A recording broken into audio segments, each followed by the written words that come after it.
good morning. Ngayon kasama natin sila Buddy Noli tsaka si Buddy Jess. So punta po tayo dito sa pesto. May namasyal po sa atin. So kausap na po ni Mrs. dito. Kaya gusto nila makita yung pesto natin, tapos yung mga gawa natin. Ayan, shoutout kay Sir Ryan tsaka kay Ma'am Bell. Ayan. Andito tayo sa pesto. So walang tao dito mga boss. Walang tao rito sa pesto.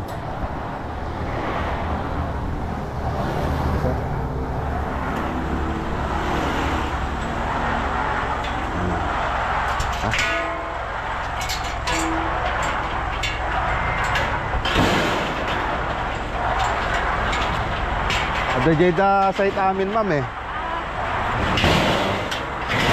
Okay, kasalan. Kasalan.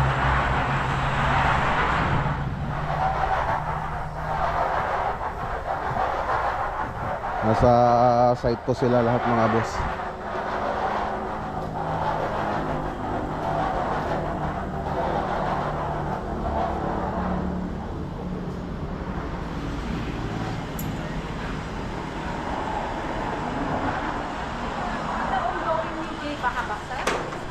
Kalkalpas lang ma'am.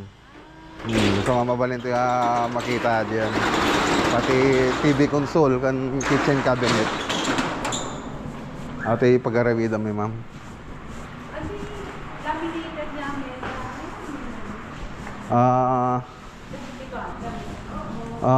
Pili kayo ma'am no, kahit yung PVC mabalimot marine laminated board isa atin eh.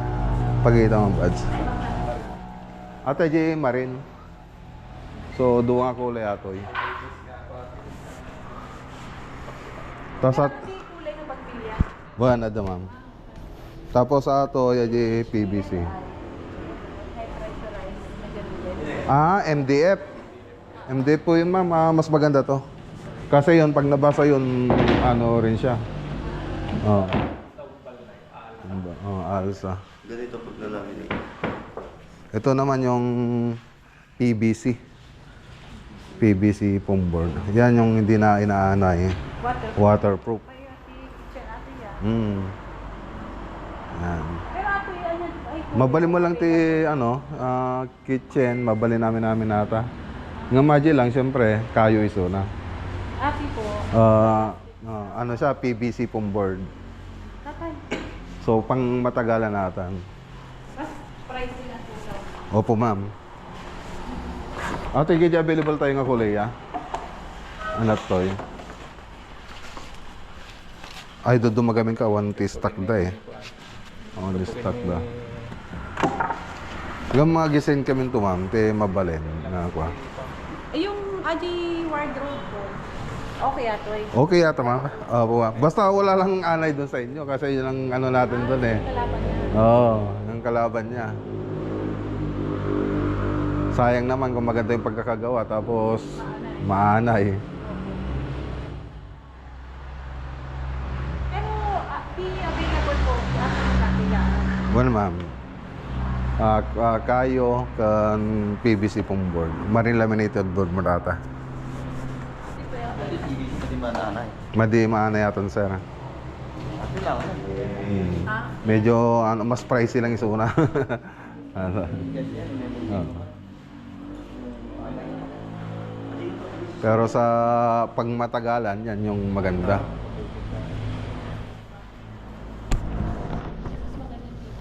Mabaliti wardrobe pala PVC po. Babalin ma'am. Okay, ma'am. Okay, so ginamgamit kong gamit ng oren yata. Kusina, TV console, wardrobe. Ma'am? Ilang kulay na lang po. Opo ma'am, meron din. Saan mo yung pagpipili? Adati sample type ta? Okay. Ti PVC, kulay. Ate. Ano ba? Ay, magkasabali? One. Magiging na po, Mika. Di kita iporme ka ma'am. Tama nga lak to ti ano eh. Aje laminated an. Ato yung paggamitan na to eh. Tinta na kita. Ang gamitan ito pelagor dati dito doon. Mga tunualon. Ano, puro laminated doon.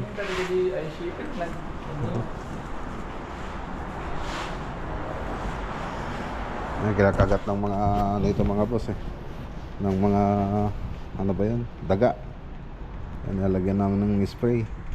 Laging kinakagat ng mga daga. Mga host niya.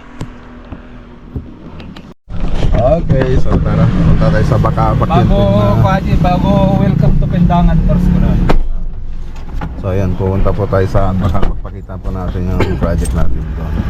So meron naman sana tayong may papakita rito, kaya lang wala yung mga ano, may-ari nasa abroad. Dito lang sana malapit kay Uncle Melchor, kaya lang wala po sila, nakasara po yung bahay. So punta tayo sa ano, sa Bacabak. So sunod na lang po sila. Okay, dito tayo sa Bacabak. So pasyal lang po natin ano, yung client natin dito. So hindi muna natin i-house tour to, bali yung kusina muna ipakita natin.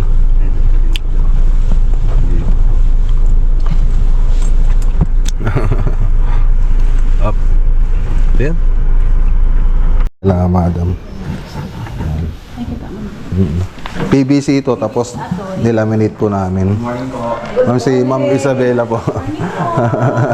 So dati may kuba. Dimaluan. Dumaluan. Pero dumaluan si last name. Ay, tagay yung totoo Kaligaw. Kaligaw? Isa sa franchise.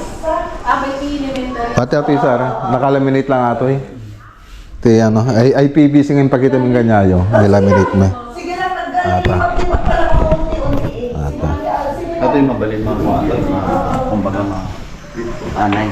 Madima ano yata, ay PVC yatang ka. PP. PVC rin. PVC. Nilaminate na po namin. Di ba may pinakita kaming laminate doon? Oo. Tapos sabi PVC ba? Oo, PVC rin yan. Nakalaminate po siya ng gloss. Ganyan po ate yung hinge niya. Yan, happily. Happily na hinges. Yung soft closing. So yan. Soft close. So kahit pag ano, medyo kahit lakas mo yung ano niya, okay lang. Siya lang mismo yung ano. Tapos dito sa kusina. Ayan. Pasok lang kayo dito sa kusina. Ito yung kusina. So, PVC rin ito. Tapos ito, yung counter nila, Kalakata Gold. Ano yung PVC? Quartz. Ito, PVC yung frame niya ito. Ito naman, PVC floated panel. Mga accent niya. So, ganun din kung ano yung ginamit doon. Yun din yung ginamit dito. Sige lang, pasok lang kayo. Tignan ninyo pabuti kung ano. Tapos ito yung nasa ano lang tayo. May lagay ng ano. Bar counter. Ganyan lang po siya dito. Ayan. Tapos dito, accessories, mga utensil. Ay, pag-dish drain po. Wala. Ayun, yung pull-out basket po. Ito ma'am. Kanina inawan po.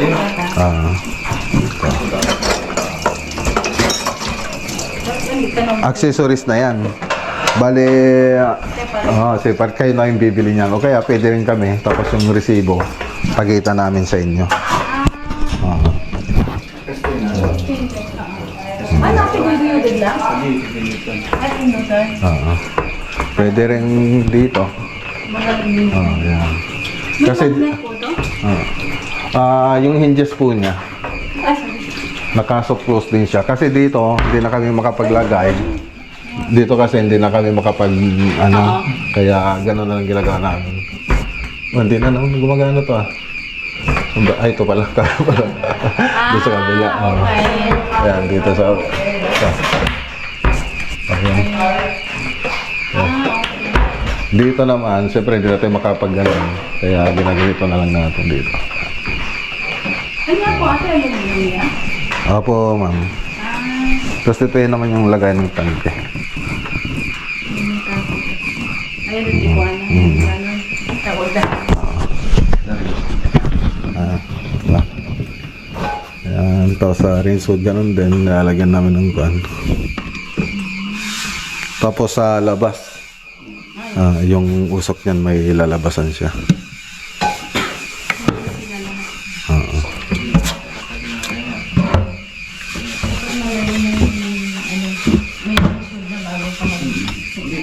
Ay, sumasabit to.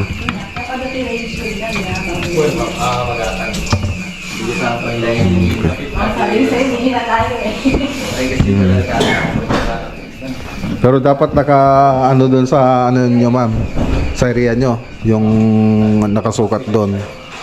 Kasi meron kasi yung ano, baka bumili kayo ng malaki. Oh. Ah, okay na yun. Mabalik ko na mag-visit. Ayan. Weekend kami lang. Weekend lang kami mabalik. Ay, weekend lang. Mga boss, naka-solar na siya oh. Meron Solar po. meron po kaming ano, kakilala, kaibigan namin. Naglagay. Hybrid na po siya. Hindi ko lang alam kay ma'am kung magkano yung ano, sila nag-uusap. Ay, in-repair nyo lang. Ang tawag na doon? Hybrid na Ba sila o yung... hybrid na solar yan eh. Hindi yung off-grid, yung sa Pampanga ko kasi. Binibenta nila yung, kumbaga ako nagpalagay ako. Sobra. Ibabawas nila dun sa sa bill ko ng kuryente. Oh. Yung naka-ingrid siya kumbaga, pag na yung nakukolekta kong kuryente, pumapasok siya sa kumbaga sa tarel ko, pumapasok sa tarel ko. Mabawas ngayon yung wala pa yata ang meron. Hindi ko alam kung ano nila kasi ano na rin to eh. Kasi kung off-grid yun yung solo-solo lang niya. Papatay mo yung manggagaling sa tarel ko. Yan ang gagamitin. Hindi ko alam kung anong usapan nila. Yung kung meron na lang hindi off-grid. Mga kasama kong ganun yung pinapamili. Ganda. Okay yan. So yan mga boss. Ayan. Okay. Ayan na. So, ang ganda na. Oh. Ayos ah. Oh, bet ang ganda na nito ba tinuli? Sabi mo eh. Ayan. Naka 45 na siya mga boss. Ayan. Pati dun sa ilalim. Okay. Ayun oh. Gamit ko lagi sirok na dito. Ang ganda na. Ayos. Ganda na. Sana all. So, patay na natin. So, saka na lang po tayo magano dito. House tour pag natapos na po natin. Pakita natin yung TV console. Ganda ng ano, sala set. TV console natin ganda. Ganda. Wow. Ayos. Okay, tara na. So, saka na lang natin. One kay lang natin. Ma'am, thank you ma'am. Sir, anytime. Salamat ma'am. Ayun o. Thank you. Okay, ma'am Isabela. Isabela. Kilowatt niya. Oo na. Para tayo Baguio. Boss o. Ang ganda na. Ito, hintayin po ninyo yung house tour natin dito mga boss. Pag nag-turnover po tayo. Ang ganda o. Ayos.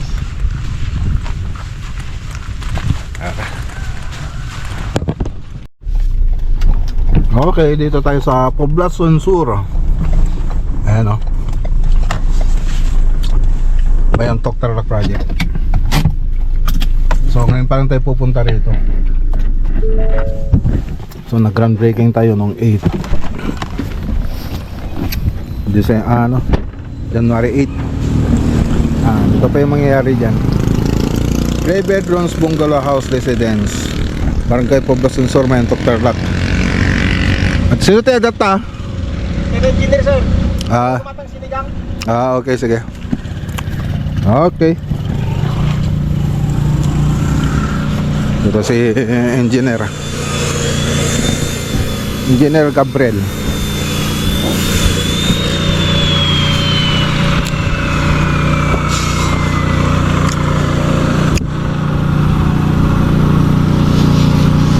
Nandito na yung mga bakal natin.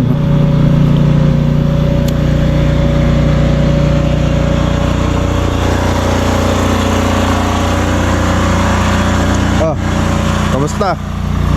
Manong square meter natin yan? 156 square meter. Ayan.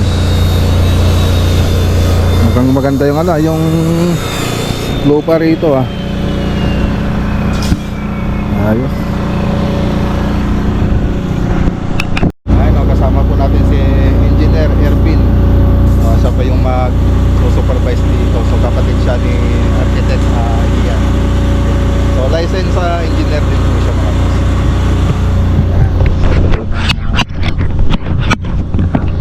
Foundation plan natin. So siya na po yung mag-execute niyan mga boss. Ayan. So nasa 29 no. 156 square meter.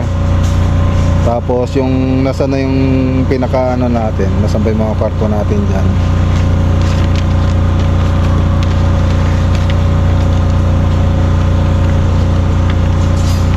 Yan. So andito na yung living natin, terrace, living area, bedroom 2, tapos TNB, bedroom 1, master bedroom. So tatlong room, tapos dining, tapos bar counter, kitchen, tapos ano na yan sa master bedroom no, TNB ng master bedroom tsaka walk-in closet. Ganyan pa yung mangyari dyan. So yung harap niya ito dito, yan yung harap niya.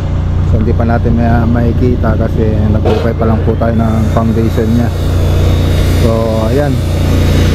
So bali ang na-okay natin 1, 2, 3, 4, 5, 6, 7, 8, 9, 10, 11, 12. So 12. So medyo maganda-ganda yung lupa rito no, kaysa dun sa Sampot tsaka dun sa Ordaneta. Sa Ordaneta nakapunta ka ba? Hindi pa. Ayun, dun sa Ordaneta kasi ano, nagsisibol yung mga ano natin dun, mga inuukay natin, pati dito sa Sampot. Yun po yung problema natin, kaya medyo na-delay yung mga project natin. Doon sa pinakapaan ng bahay natin, doon tayo ano, na-delay. So na-delay tayo parang isang buwan yata na-delay, o kulang-kulang isang buwan doon sa Paniki tsaka dito sa may Sampot. So ayan. So nung unang punta tayo rito mga boss, groundbreaking natin January 28. Tapos nag-start tayo. Kailan pa tayo nag-start? January Monday. January 19. So January 19 nung nag-umpisa kami, last week lang. So ito pa yung mga natapos namin. So siyempre wala pa kaming ano dito, wala pa kaming kuryente. So ginamit natin itong generator. Tapos kuha rin tayong tarak sa mga tropa. Tapos yung mga semento natin dyan na. Okay. So mga bakal natin nandito na. So 12mm. Tapos ano ba yung nandyan? So yun. So dito na rin yung pinaka plato natin. So ito pa yung mga hukay. So isa, dalawa. So hindi pa natin ma-identify kasi puro hukay pa lang. 1, 2, 3, 4, 5, 6, 7 7, 8 9, 10, 11, 12, 13. O konti na lang. So 59. Ay ilang poste ito? 29 yata na poste. Yung sinabi kanina. Okay. So dito pa 13, 14, 15. Okay. 29 no. 29 na poste. Yan, sumibol na doon no. Diyan lang yata meron no. Dito sa kabila. Yan lang pala. So dito wala naman. Wala. Nagimas tayo ano din eh. Tinola ni Nuti. Luto ni Jesus Padua. Ni tinola. Main kain malukata. Hindi ka na pulo nga nakapulong na eh. ayos ko rin da. Ako manok mo? Ang saan? Ayan, tinola mga boss. May tanglad pa sila oh. Mamatur ka to'y garad. Gitipin ko saan? Gap-upload ka pa iya? Na makatiming ko garot nga ba din saan? Awang ti may kita kay. Walang tama, kaputa ka dyan, pinagkalimit ka na. Yun. Sila pa yung mga tropa natin dito. Mga bata-bata pa yung mga yung mga natin ngayon, mabibilis mag-okay yung mga yan. Kaysa yung may edad. Yan. Okay, sana susunod na magkaroon na tayo ng backhoe, mini backhoe. Yan, kahit maliit lang para mas mabilis yung trabaho natin. So kahit yung maliit lang para sa mga gipitan, katulad ng mga parang sa samput project, ayun magagamit natin. So sana magkaroon po tayo nun. Okay, tara na. So yung mga graba po dyan mga boss, graba, buhangin. Ayan, so si owner na po yung nag-supply niyan. So OSM na po, Owner Supply Materials. So sa owner na po siya. Si owner na po yung nag-provide niyan. So may kilala po siyang hardware. So kamag-anak po yata nila. So si Sir Edison Thomas ay pinsan ko. So nagkakilala rin po kami rito sa Facebook, pinsan ko pala. Ayan, so kaya Insan na yung tawagan namin ni Insan Edison. So tara, let's go.